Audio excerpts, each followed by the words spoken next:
jump a few videos back to where one of my patients, Ronica, talked about how she was impaired from doing the things she loves to do due to her hands. So she was diagnosed with thoracic outlet syndrome. Thoracic outlet syndrome is when the bundle of nerves and blood vessels right here get compressed in between the clavicle and the first rib. When that compression happens, that's when the numbness and tingling down into the arm and into the first 3 fingers occur. So this picture does an excellent job visualizing how thoracic outlet syndrome works.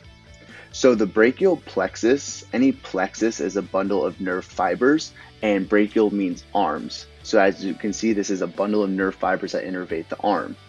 So what it does, it comes out of C5 to T1, and as you can see, it travels through between these 2 scalene muscles. So you have the anterior scalene right here, as well as the middle scalene right here.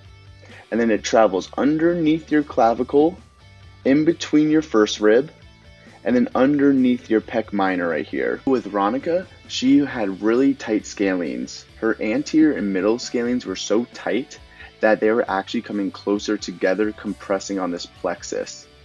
When we were manually treating the scalenes, she was actually feeling referrals go down into her arm and into her first 3 fingers.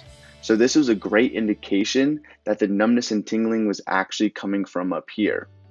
And then when we went to her pec minor, this was also very bad.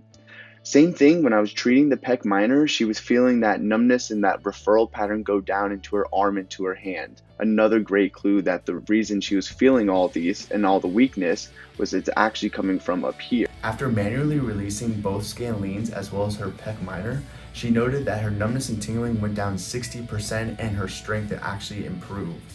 She was able to open water bottles, peel tangerines, simple things that you may not think as a problem, but for some it's such a problem because of hand dexterity.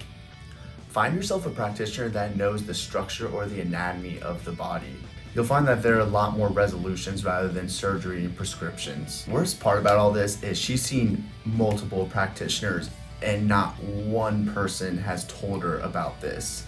It's a very common thing. No one gave her an assessment. No one looked at her soft tissue. They just wanted to instantly go to surgery and prescriptions. If you or anyone you know suffers any type of numbness or tingling or weakness down the arm into the fingers, let us know.